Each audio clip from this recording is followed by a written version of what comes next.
Enterré a mi hermano hace 40 años y anoche me llamó por teléfono. No fue un sueño ni una alucinación. Lo escuché con claridad, con esa respiración entrecortada que reconocería aunque pasaran 100 años. Dijo mi nombre, Julián, con la misma entonación que usaba cuando éramos niños, antes de que la montaña se lo tragara, junto con aquel autobús que nunca llegó a su destino. Durante décadas me acostumbré a vivir con el peso de su ausencia. En mi memoria, el cuerpo de León seguía atrapado en algún rincón del desfiladero, cubierto de tierra y nieve, mientras yo envejecía tratando de convencerme de que aquel accidente había cerrado un ciclo. Pero cuando el teléfono sonó a las 2:04 de la madrugada y una voz ronca pronunció mi nombre completo, todo lo que creí entender sobre la muerte se desmoronó. Al principio pensé que era una broma cruel, una confusión o una de esas estafas que parecen saber más de ti que tú mismo. Pero algo en su tono me paralizó. No había duda ni teatralidad. Era un hilo frágil de humanidad que venía desde muy lejos, desde un sitio donde la vida y la memoria se mezclan. La voz dijo una dirección, un albergue en las afueras de la Ciudad de México. Luego una pausa, y antes de que la grabación se cortara, alcanzó a decir con voz temblorosa, «Yo no morí». Pasé el resto de la noche sentado junto a la ventana, mirando el vacío. Afuera, Arequipa dormía bajo una neblina espesa, y dentro de mí comenzaba a despertar algo que llevaba décadas dormido, la esperanza. No quise despertar a Camila, mi esposa. ¿Qué le iba a decir? ¿Que el fantasma de mi hermano me había mandado un mensaje? Sabía que sonaría como un delirio de madrugada. Sin embargo, la lógica no sirve cuando el pasado decide regresar. Recordé el día del derrumbe. Los noticieros mostrando el autobús destrozado, los cuerpos cubiertos con mantas, las listas de fallecidos. Recuerdo haber firmado aquel documento oficial que decía «Identificación visual positiva», pero nunca vi su rostro. El cuerpo estaba irreconocible. Yo solo confirmé por la ropa, por una cadena que creí suya. Ahora esa certeza se me deshacía entre los dedos. La madrugada avanzaba lenta, y con cada minuto crecía una idea imposible. ¿Y si no era un error? ¿Y si mi hermano realmente sobrevivió y nadie lo buscó? Pensé en mi madre, que murió con la esperanza marchita de volver a verlo, y en cómo la vida se acomoda sobre la tragedia hasta que algo la sacude de nuevo. A las 6 de la mañana ya tenía una decisión tomada. Compré un boleto de avión a la Ciudad de México y llamé a mi trabajo para decir que no asistiría esa semana. No di explicaciones. Preparé una mochila ligera, tomé mi pasaporte y la única fotografía que aún conservaba de él. León, con 19 años, la sonrisa ancha, un suéter verde demasiado grande para su cuerpo delgado. En la parte de atrás, con mi letra torpe de adolescente, había escrito: «Mi hermano, el que nunca teme a nada». El aeropuerto estaba casi vacío. Mientras esperaba el embarque, reproducí el mensaje una y otra vez.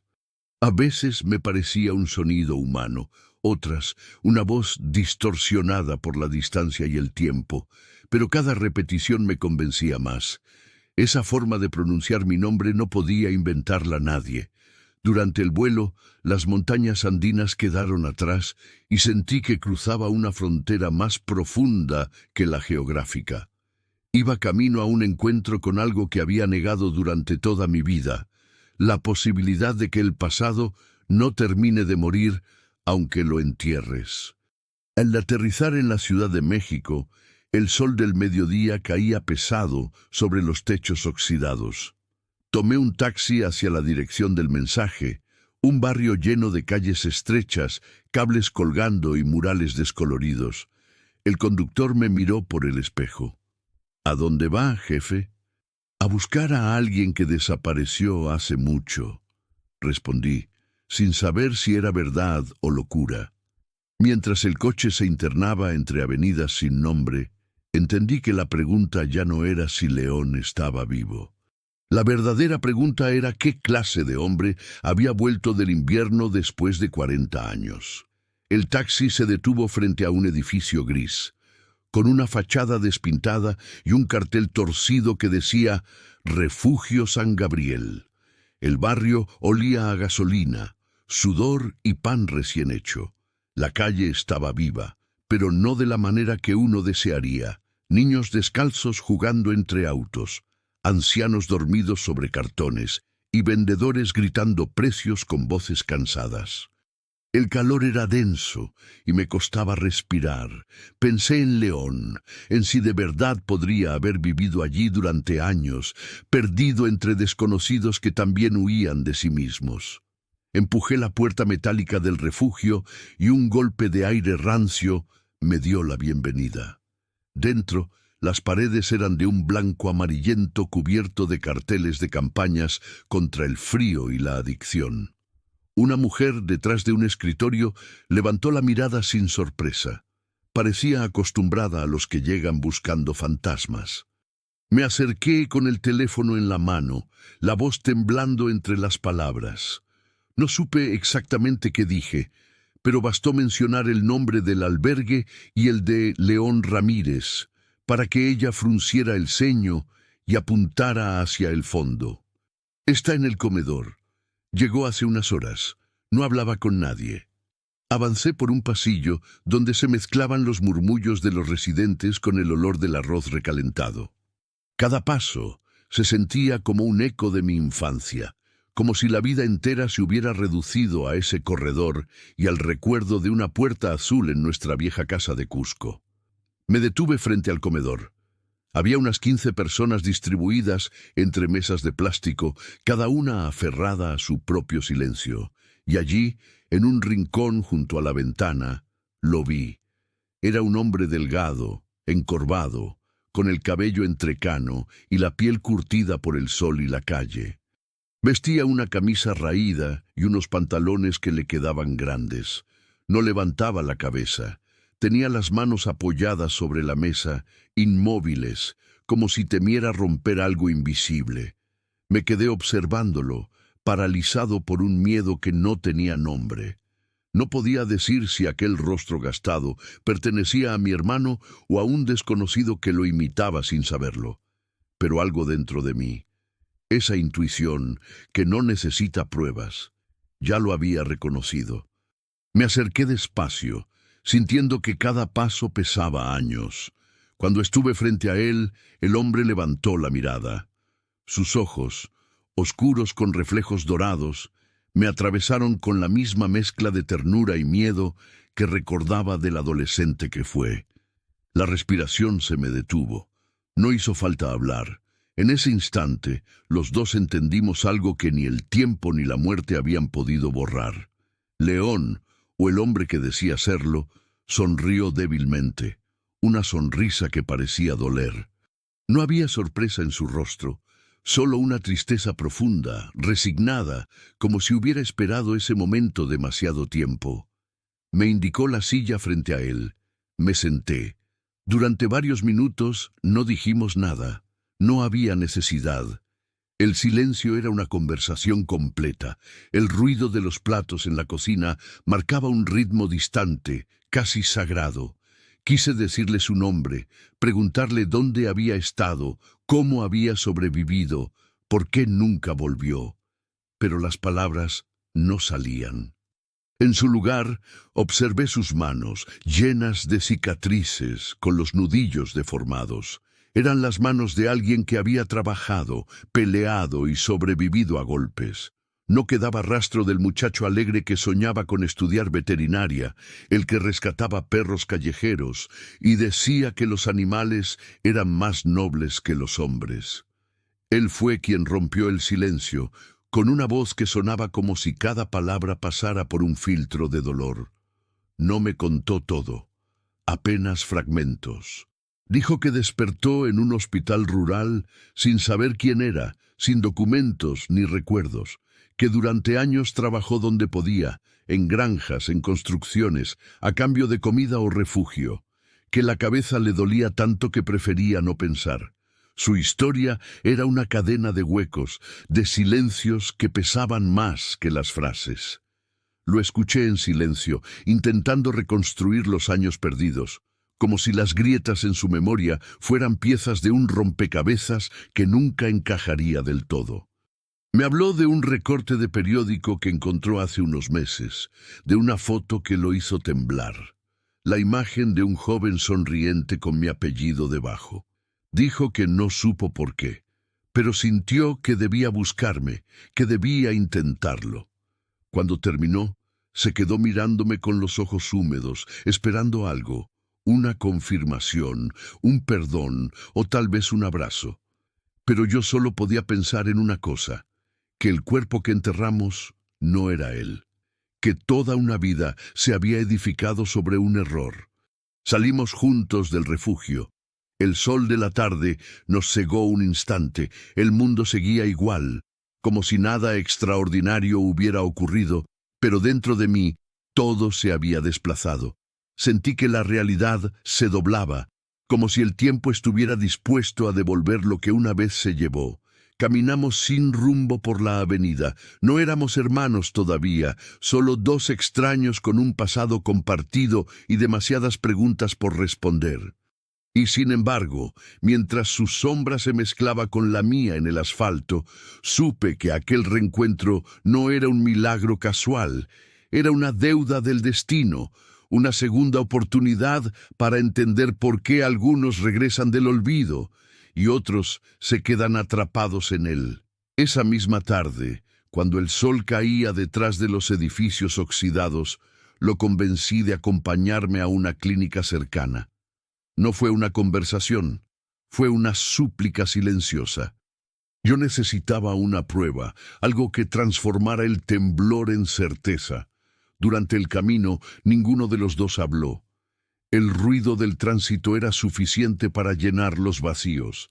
León, si era él, caminaba despacio, con pasos cortos, como si le pesaran los recuerdos. Tenía la mirada baja y cada tanto murmuraba palabras sueltas, nombres que parecían flotar sin destino. En la clínica, el aire olía a desinfectante y cansancio. Una recepcionista nos observó con la curiosidad rutinaria de quien ve pasar historias que no le pertenecen. Firmé los papeles del análisis de ADN con manos que no me obedecían. Él me miró un instante, intentando leer mis intenciones. No supe qué decirle, así que evité sus ojos y me limité a escuchar el zumbido de los fluorescentes. Era absurdo. 40 años reducidos a un hisopo que raspaba el interior de la mejilla. Cuando salimos, el cielo se había vuelto violeta. León parecía agotado, pero había en su rostro una calma extraña, una serenidad que contrastaba con mi ansiedad. Caminamos por las calles sin hablar hasta llegar a una pequeña pensión donde alquilé un cuarto con 2 camas. No quise llevarlo a un hotel elegante ni dejarlo en el refugio.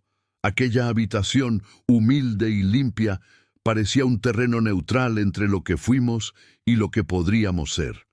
Esa noche apenas dormí. Lo escuchaba respirar desde la otra cama, con ese ritmo pausado que me recordaba a las siestas de nuestra infancia. Me descubrí sonriendo en la oscuridad. Durante un segundo, todo el horror del accidente, los años sin respuesta, las noches en vela de mi madre parecían disiparse, pero enseguida volvió el miedo. ¿Y si no era él? ¿Y si la voz, la mirada, todo eran un eco que mi mente fabricaba para engañar la soledad? A la mañana siguiente desayunamos en silencio. Pedí café y pan dulce. Él pidió solo agua. Tenía la costumbre de apartar los ojos de los demás, como si la vida en la calle le hubiera enseñado que mirar demasiado puede ser peligroso. Al mediodía, mi celular vibró. Un número desconocido, con el código de la clínica. Sentí un nudo en la garganta. Contesté con la voz temblorosa de quien teme confirmar lo imposible. La doctora habló con tono profesional, casi impersonal, pero cada palabra era un disparo. La compatibilidad genética era del 99.9%. Eran hermanos biológicos. Colgué sin responder nada.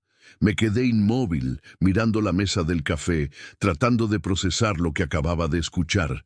Frente a mí, León sostenía la taza con ambas manos, esperando mi reacción. No hizo falta explicarle, bastó mirarlo. La emoción no llegó de golpe. Fue lenta como la lluvia que empieza con una sola gota y termina inundándolo todo. Lloré sin pudor. Él también. La gente alrededor fingía no vernos, como si el dolor ajeno fuera contagioso. Me puse de pie y lo abracé. Sentí su cuerpo frágil, el temblor de alguien que no recordaba el tacto del afecto. 40 años comprimidos en un gesto que olía a despedida y a renacimiento al mismo tiempo. Regresamos a la pensión sin hablar. En el camino, compré 2 boletos de bus hacia Arequipa. No quise volar.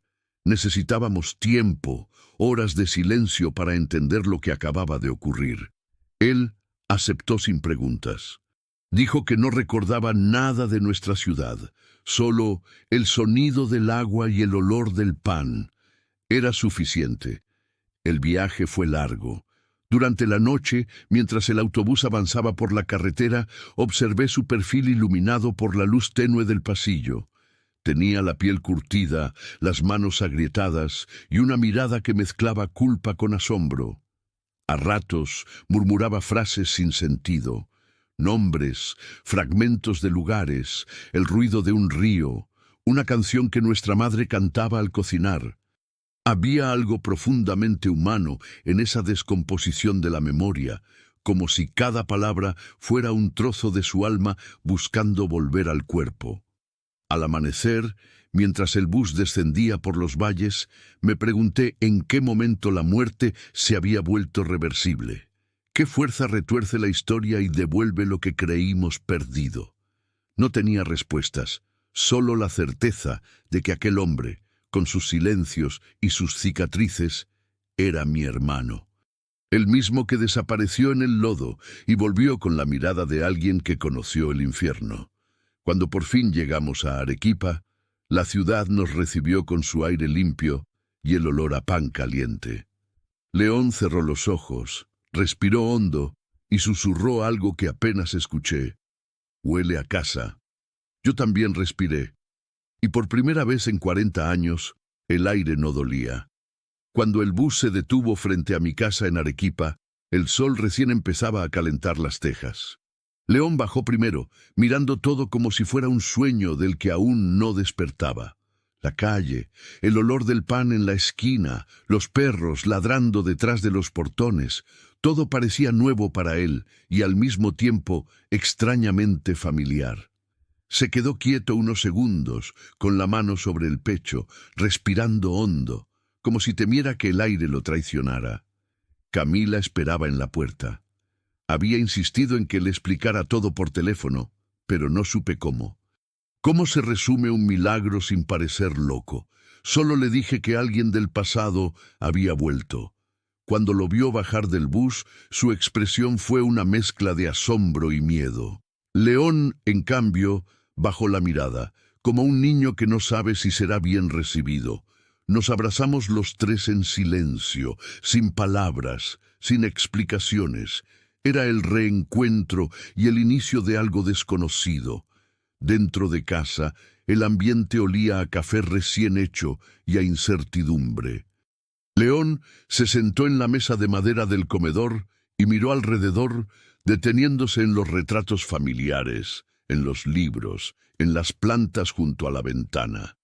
Todo lo observaba con una especie de reverencia tímida, como si temiera romperlo con la vista.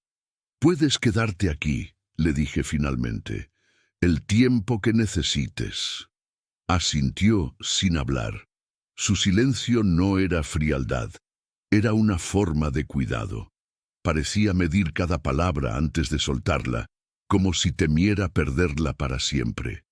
Durante los primeros días, evitaba las ventanas, los ruidos fuertes, y comía despacio, con gestos de alguien que ha aprendido a sobrevivir sin ser visto. En las noches Lo escuchábamos moverse por el pasillo, murmurar cosas, tal vez nombres o fragmentos de sueños.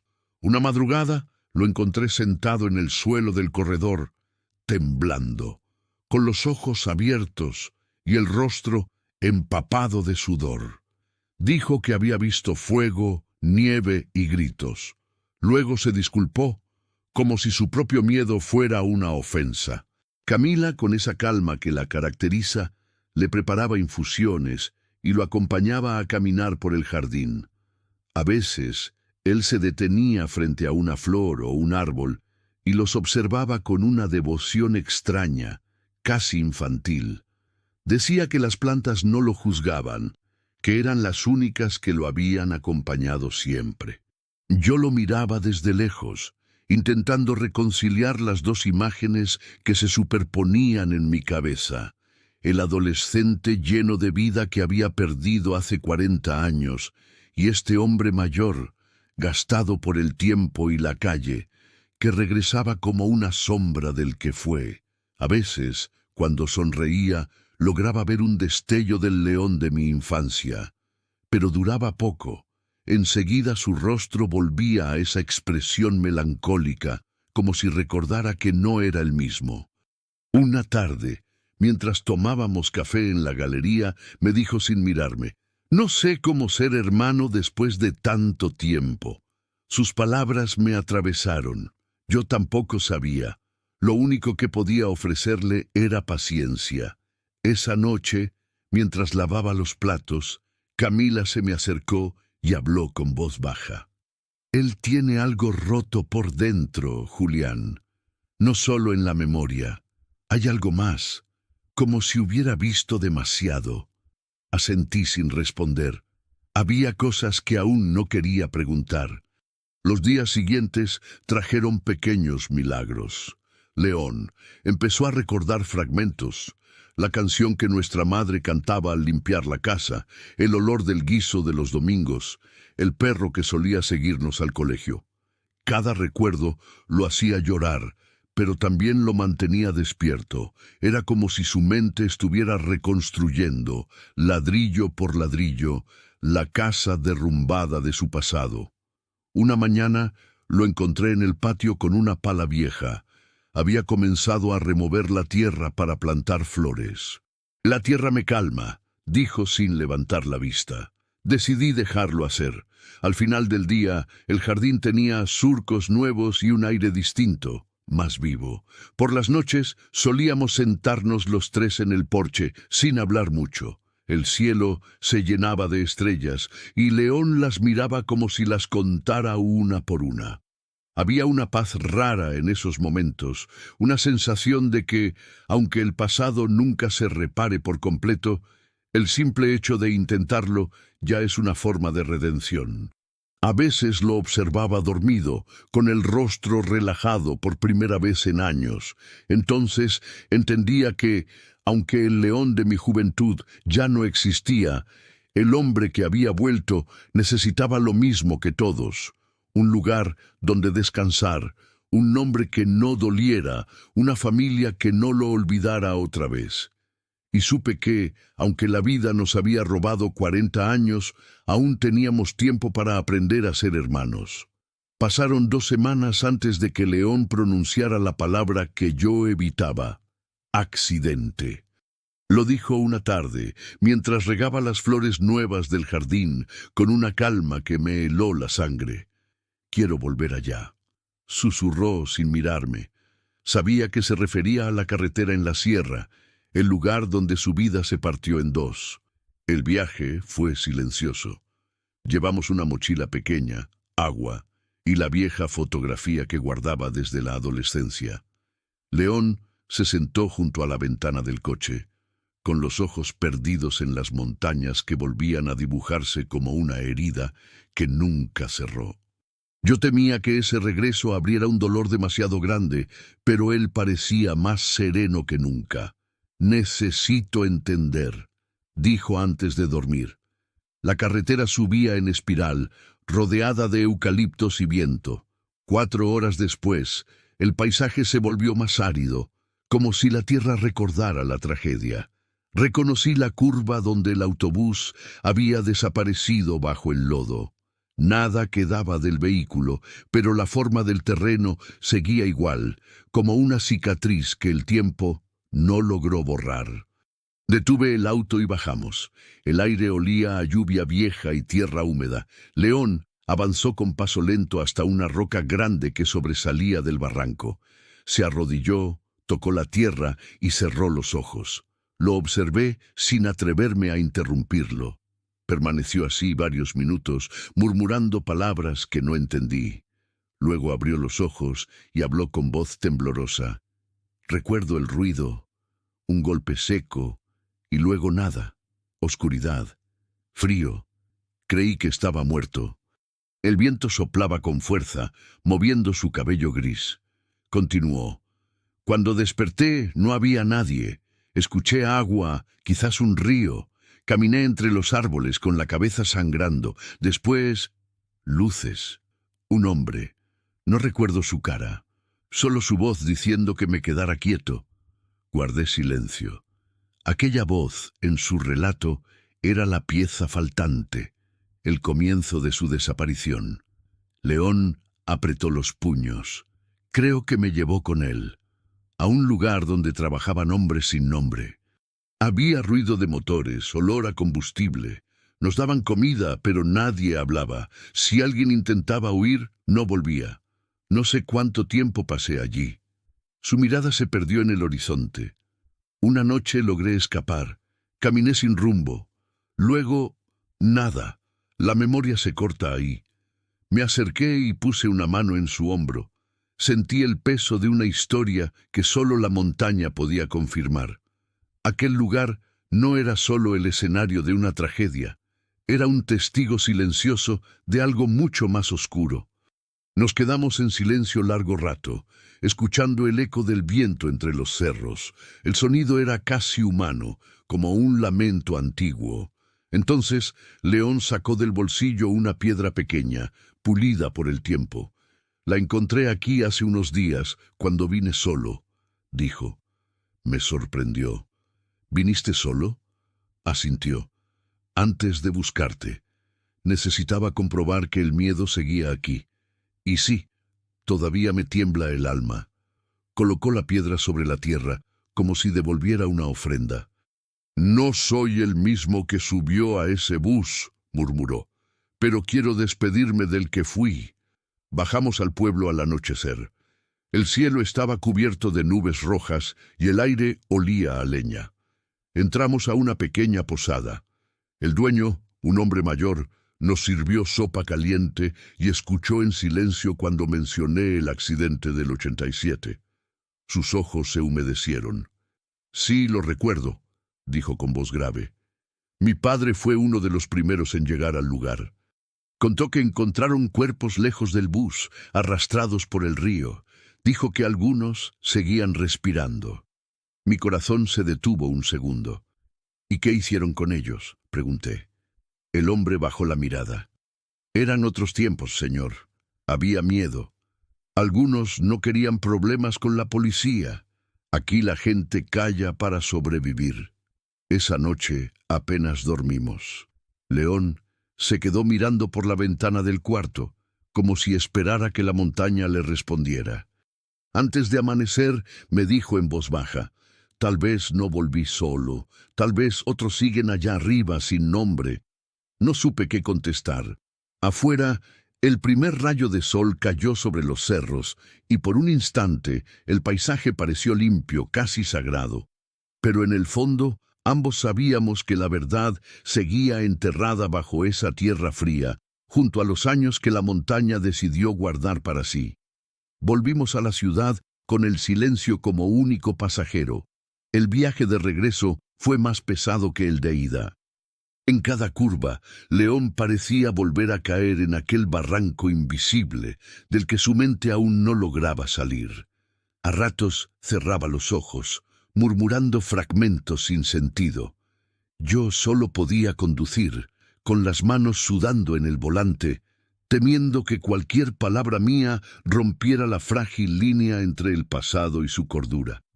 Al llegar a casa, Camila nos esperaba en la puerta. No hizo preguntas, solo lo abrazó.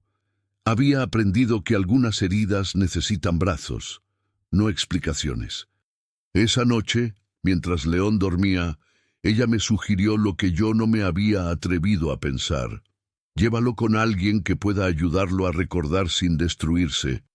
2 días después, estábamos en el consultorio de la doctora Valentina Rojas, una psicóloga de voz suave y ojos atentos. Escuchó toda la historia sin interrumpir, como si hubiera oído relatos así muchas veces. Luego miró a León con una mezcla de ternura y respeto. Cuando la mente no puede procesar un trauma extremo, explicó, no lo olvida, lo esconde. Pero los recuerdos no desaparecen, solo cambian de forma. A veces vuelven como sueños, como voces, o como esa necesidad urgente de volver al lugar del dolor. León permaneció inmóvil, con las manos entrelazadas. La doctora le pidió que respirara despacio y que dijera la primera imagen que apareciera al cerrar los ojos. Tardó casi 1 minuto en responder. Un galpón de madera, huele a gasolina y humo. Hay hombres gritando, me duele la cabeza. Su respiración se aceleró. Valentina lo detuvo con suavidad. Hasta aquí por hoy. No forzaremos nada. Al salir, León parecía agotado, pero también más liviano. Era como si nombrar el horror lo hubiera hecho un poco menos invencible. Durante los días siguientes, las sesiones se volvieron un ritual. A veces regresaba en silencio, otras con los ojos rojos pero la voz firme. Poco a poco, las piezas comenzaron a encajar. Recordó haber sido recogido por un camión que transportaba leña. El conductor lo llevó a un campamento en la selva alta, donde hombres sin documentos trabajaban bajo vigilancia. Nadie preguntaba nada. Allí, los días se confundían con las noches, y los nombres se perdían en el ruido de las motosierras. Dijo que trabajó así durante años, sin saber quién era, sin saber que alguien lo buscaba. Éramos sombras con cuerpo, dijo una vez. Comíamos lo que sobraba. Dormíamos donde caíamos. La doctora lo escuchó con paciencia infinita. Explicó que los síntomas que presentaba, lagunas de memoria, miedo a los ruidos fuertes, insomnio, eran respuestas naturales al trauma prolongado. Tu mente hizo lo necesario para sobrevivir, le dijo. No fue cobardía, fue defensa. Mientras León sanaba, yo me hundía en mi propio laberinto de culpa. Cada sesión que lo ayudaba a recordar, me recordaba a mí el día en que firmé aquel papel en la morgue, el día en que dije, sí, es él, sin mirar 2 veces. La doctora me propuso acompañarlo en una sesión conjunta. Dudé, pero acepté. Esa tarde, cuando nos sentamos frente a ella, León habló primero. Él también sobrevivió, dijo señalándome, solo que no se dio cuenta. Yo quise protestar, pero él continuó. Él también vivió con una parte de sí enterrada. No se trata de quién murió o quién volvió. Se trata de lo que ambos perdimos. Sus palabras me dejaron sin aire. Por primera vez entendí que la tragedia no nos había dividido. Nos había paralizado a los dos, atrapados en distintos lados del mismo dolor. Valentina nos miró con calma.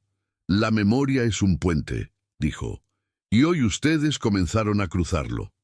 Esa noche, de regreso a casa, el aire se sentía distinto. León me pidió detener el coche junto al mirador. Desde allí se veía toda la ciudad iluminada.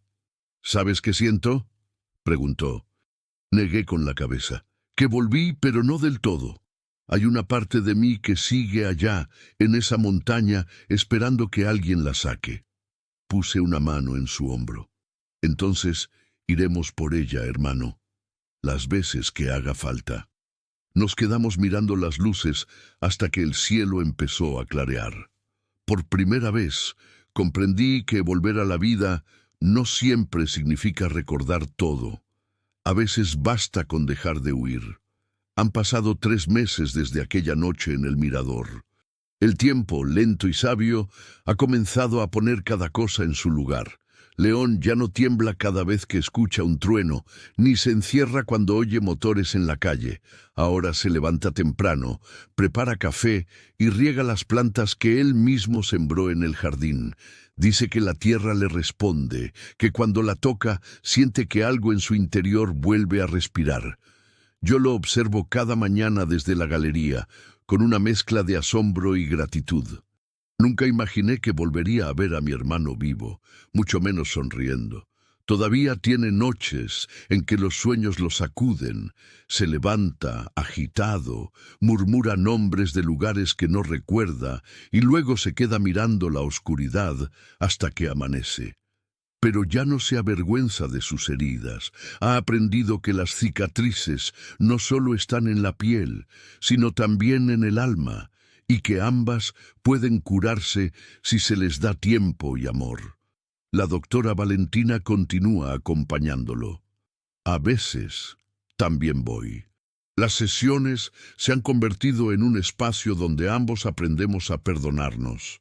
Él por no haber podido volver antes. Yo por haber enterrado a la persona equivocada. Pero ella insiste en que no debemos vernos como víctimas ni culpables. La vida, dice, tiene sus propios modos de corregir lo que el destino tuerce. Hace una semana, León consiguió trabajo en un vivero de las afueras. Lo vi regresar el primer día con las manos manchadas de tierra y una sonrisa que hacía años no le veía. Las plantas no preguntan quién fuiste, dijo, solo crecen si las cuidas. En esa frase sencilla y luminosa entendí que su proceso de renacimiento estaba completo. A veces lo acompañan mis hijos, curiosos, fascinados por el tío que apareció del pasado. Lo escuchan contar historias de animales, de montañas, de amaneceres que huelen a madera y fuego. Él les enseña a plantar semillas y a esperar, con paciencia, la primera hoja. Yo los miro y pienso que tal vez eso mismo hizo la vida con nosotros, enterrarnos en la oscuridad durante años para hacernos brotar más fuertes cuando fuera el momento. Una tarde, mientras caminábamos por el borde del río, León se detuvo y me pidió el celular. Lo sostuvo entre las manos con torpeza y tras dudar un instante, marcó un número. Era el de la vieja parroquia donde aún viven algunas de las personas que nos conocieron de niños. Escuché su voz decir, casi en susurro, «Soy León Ramírez. Dígale a quien pregunte que no morí». Luego colgó, respiró hondo y sonrió. «Ya está», dijo. «El pasado sabe dónde encontrarme». Esa noche cenamos con Camila en el patio, bajo un cielo claro y lleno de estrellas. León levantó su copa de jugo y brindó por las segundas oportunidades. «Porque no todos regresan», dijo, «y si uno vuelve, no es para lamentar lo perdido, sino para honrar lo que aún queda». Sus palabras me acompañaron hasta que el sueño me venció. Soñé con nuestra infancia, con mamá haciendo panqueques y la puerta azul de la vieja casa. Pero esta vez no había dolor, solo una sensación cálida, una certeza tranquila de que, al final, la vida siempre encuentra su forma de reconciliar lo que fue con lo que queda. Hoy, cuando miro a mi hermano trabajar entre las flores, entiendo que no es el mismo joven que subió a aquel autobús en 1987. Ese muchacho murió aquel día, sí, pero el hombre que volvió no es un extraño, es la versión de él que sobrevivió a todo, al frío, al miedo, a la pérdida. Y quizá también soy una nueva versión de mí, más paciente, más consciente de lo frágil que es todo.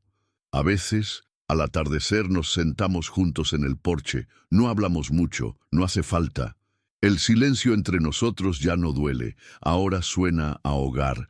Él mira el horizonte y yo sé que piensa en mamá. Entonces rompe el silencio con una sonrisa leve y dice, «¿Crees que sabe que estoy vivo?» «Sí», respondo siempre, «lo sabe, ella nunca dejó de esperarte». y mientras el sol se esconde detrás de los cerros, siento que, de alguna manera, mamá nos escucha, que el universo, en su misteriosa justicia, decidió darnos una segunda oportunidad, no para borrar los años perdidos, sino para enseñarnos que, incluso después de las sombras más largas, siempre hay un amanecer esperando al final del camino.